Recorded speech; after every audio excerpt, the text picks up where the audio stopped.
Oh, don't you worry. There's nothing wrong with your computer screen. This is how film and television looked back in the day. But thanks to the magic of high definition, we can turn this into this. That's much better now, isn't it? And speaking of high definition, today we're going to be taking a look at a Blu-ray of a feature film that came out last year. It tells a fantastic story of two of the most creative and talented storytellers who ever lived, who decided to collaborate together to make a feature. And that film is right here. Saving Mr. Banks, which stars Tom Hanks as Walt Disney and Emma Thompson as P.L. Travers as they put aside their differences to make the feature film Mary Poppins. Receiver can't finish your curtail. Let's see what he has to say. What's he got for us this time? They're probably Blu-rays. Aficionados Chris. It's a guilty pleasure. Aficionados Chris. It's a comfort measure. Aficionados Shine the lights. Shoot the camera. Smile for the world in panorama. He likes to impersonate walk-on. Hey everybody, Aficionados Chris here, and today I could not be more excited to be reviewing the Blu-ray of one of my favorite movies of 2013. It was listed at number 3, but progressively the more I've thought about it throughout the past few months, I'd safely say this movie is my absolute favorite of 2013, beating out Star Trek Into Darkness and Pacific Rim. And that film, of course, is Saving Mr. Banks. So Saving Mr. Banks is a film that tells the story of P.L. Travers, the original author of the Mary Poppins series of books, and Walt Disney, who of course produced the feature film Mary Poppins. And it chronicles their time together on how P.L. Travers wasn't quite keen on the idea of having Mary Poppins turned into a film, and she wasn't liking a lot of the decisions that Walt Disney and company were making for the film. And it's a phenomenal, fascinating biopic. For Walt Disney nuts, I'm pretty sure it's a story that many of us know by heart, but it was still very interesting to see the story told on the big screen and with some phenomenal actors. And I have to give such praise to not just Emma Thompson, who did a fantastic job portraying P.L. Travers, but of course Tom Hanks for portraying Walt Disney, which this is the first time that Walt Disney has ever been portrayed in a feature film. I believe he's been portrayed in TV miniseries or specials or things like that, but this is the first big screen portrayal of the iconic visionary. And Tom Hanks did just a fantastic job. I remember a lot of people were kind of hesitant, like, I don't see Tom Hanks as Walt Disney. Well, here's a little trivia. Did you know that Tom Hanks is actually a distant cousin to Walt Disney?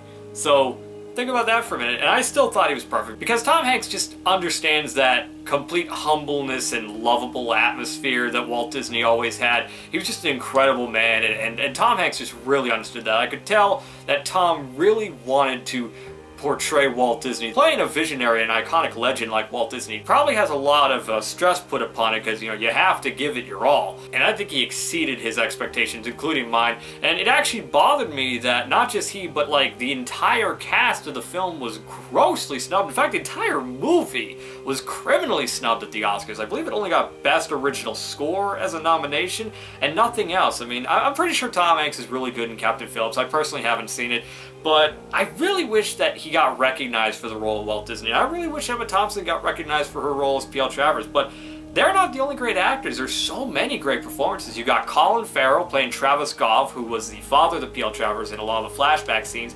He gives a phenomenal performance. And you got one of my favorite actors, Paul Giamatti, playing Ralph, the limo driver who takes P.L. Travers around Los Angeles. He was awesome. And the biggest thing that I loved about this movie is that you have Jason Schwartzman and B.J. Novak playing the Sherman brothers. And they not only looked the part, but they just completely understood it. They played the instruments, they understood the music, they just got in the character. And that's the thing I love about this movie, is that every actor gave it their all. You know, they got in the character, they understood who they were playing, and it really shows. This film is just magical. It understands the magic that Walt Disney gave, and it understands the magic that P.L. Travers had in her books.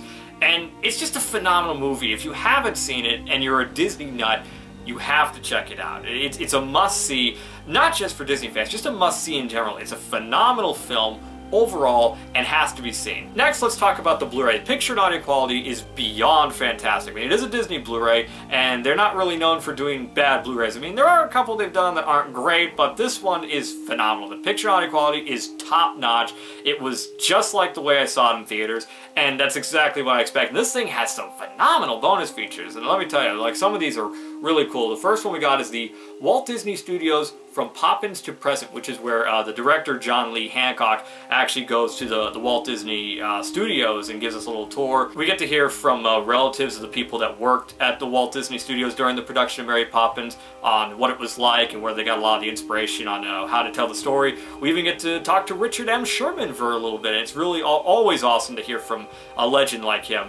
And speaking of Richard M. Sherman, there's actually a short little featurette called Let's Go Fly a Kite, where the very last day of shooting, Richard Sherman actually gets behind the piano and starts to play Let's Go Fly a Kite with the entire cast and crew singing along and having just a jolly old time loving it. There's something infectious about that feature, as that it makes you want to get up and dance and sing as well, and only someone like Richard M. Sherman can do that. And last, we have 3 deleted scenes from the film. One of them, I believe, has been released online. They're all very interesting deleted scenes. I understand why they deleted some of them for pacing reasons, but a lot of them are still really cool to check out, and I recommend, if you're a big fan of the film, to check out all these bonus features, because they're really worth it.